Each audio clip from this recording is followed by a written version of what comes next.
Halo semuanya, sebelumnya izinkan saya memperkenalkan diri. Saya Yosua Lukman dan teman saya. Ilham Rifki. Di sini kami akan memberikan pengenalan terhadap COVID-19 dan penanganannya juga terhadap COVID-19 yang ada di Indonesia saat ini. Oke, Ilham. Pertama, kami akan menjelaskan tentang pengenalan virus COVID-19, di antaranya pengertian tentang virus COVID-19, penyebab infeksi, gejala infeksi, diagnosis infeksi, dan komplikasi infeksi. Pengertian virus COVID-19. Coronavirus merupakan keluarga besar virus yang menginfeksi saluran pernapasan atas. Sampai saat ini, coronavirus telah bermutasi sebanyak 7 kali, yaitu yang pertama ada HCOV 229E, yang kedua ada HCOV OC43, yang ketiga ada HCOV NL63, yang keempat HCOV HKU1, yang kelima SARS-CoV, yang keenam MERS-CoV, dan yang terakhir COVID-19 atau dikenal juga dengan novel coronavirus yang menjadi wabah fenomena di kota Wuhan, Tiongkok pada Desember 2019 dan menyebar hampir ke semua negara mulai Januari 2020. Indonesia sendiri mengumumkan adanya kasus COVID-19 dari Maret 2020. Penyebab infeksi. Infeksi coronavirus disebabkan oleh virus corona itu sendiri. Kebanyakan virus corona menyebar seperti virus lainnya melalui percikan air liur pengidap, bisa batuk atau bersin, menyentuh tangan atau wajah orang yang terinfeksi, menyentuh mata, hidung atau mulut setelah memegang barang yang terkena percikan air liur pengidap virus corona, atau bisa dari tinja atau feses, tetapi kasus ini jarang terjadi. Umumnya masa inkubasi COVID-19 adalah 2-14 hari setelah virus masuk ke dalam tubuh. Metode transmisi COVID-19 juga belum diketahui dengan pasti. Awalnya virus corona jenis COVID-19 diduga bersumber dari hewan. Virus corona COVID-19 merupakan virus yang beredar pada beberapa hewan termasuk unta, kucing, dan kelelawar. Gejala infeksi.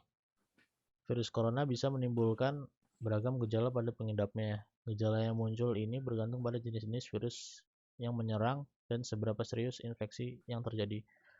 Berikut ini beberapa ciri awal corona.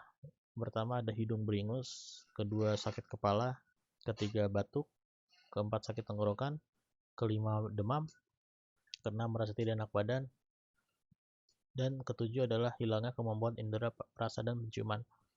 Beberapa orang merasakan infeksi secara parah, yaitu merasakan demam tinggi di atas 40 derajat Celcius, merasakan sesak nafas, dan merasakan nyeri di bagian dada. Diagnosis infeksi. Diagnosis COVID-19 dapat didiagnosis dengan melakukan PCR swab dan juga antigen yang mengambil sampel dahak dari tenggorokan serta hidung. Waktu terbaik untuk melakukan PCR swab adalah di hari ke-3 sampai 5 setelah riwayat kontak erat. Untuk antigen adalah di hari ke-2 sampai 3 setelah riwayat kontak erat. Pemeriksaan yang terlalu dini dapat menyebabkan hasil menjadi negatif palsu di mana virus belum terdeteksi di dalam tubuh. Komplikasi infeksi. Virus corona yang menyebabkan penyakit SARS bisa menimbulkan komplikasi pneumonia dan masalah pernapasan parah lainnya bila tak ditangani dengan cepat dan tepat. Selain itu, SARS juga bisa menyebabkan kegagalan pernapasan, gagal jantung, hati, dan kematian. Hampir sama dengan SARS, novel coronavirus juga bisa menimbulkan komplikasi yang serius. Infeksi virus ini bisa menyebabkan pneumonia, sindrom pernapasan akut, gagal ginjal, hingga kematian. Oke, untuk penanganan virus COVID-19 di sini kita harus menjaga kesehatan tubuh yang pasti menjaga jarak, memakai masker, mengonsumsi vitamin, dan melakukan vaksin. Oke, mulai dari menjaga kebersihan. Untuk menjaga kebersihan dengan cara selalu cuci tangan dengan air mengalir atau hand sanitizer setelah memegang objek yang dirasa kotor dan sebelum mengonsumsi makanan pastinya. Mandi setelah keluar rumah sebelum beristirahat. Hal ini diguna untuk biar mencegah COVID-19 tersebut. Yang ketiga, mencuci langsung pakaian yang telah digunakan dari luar rumah. Yang keempat, membersihkan rumah atau kendaraan dengan cairan disinfektan. Pada saat pandemi COVID-19 saat ini sebaiknya kita menjaga jarak dengan orang lain maupun teman saat berkomunikasi, jarak dekat dengan berjarak 1 meter. Hal ini dilakukan agar saat kita berkomunikasi tidak terkena virus melalui sentuhan dan juga air liur. Lebih baik dari menjaga jarak, yaitu berdiam diri di rumah masing-masing pada saat adanya himbauan dari pemerintah, agar Indonesia dapat mengurangi penyebaran virus COVID-19. Menggunakan masker. Sebelum keluar dari rumah, diwajibkan memakai masker agar tidak tertular oleh virus COVID-19. Dan mencuci tangan sebelum menggunakan masker, pastikan masker yang digunakan adalah masker medis atau masker kain yang tebal. Hindari menyentuh masker saat digunakan. Masker harus menutupi bagian hidung dan mulut. Hindari penggunaan masker medis secara double. Saat ini direkomendasikan untuk memakai double masker dengan masker medis yang dilapisi masker kain. Ganti masker medis setelah 6-8 jam jika masker kain dicuci setelah digunakan. Vaksin COVID-19.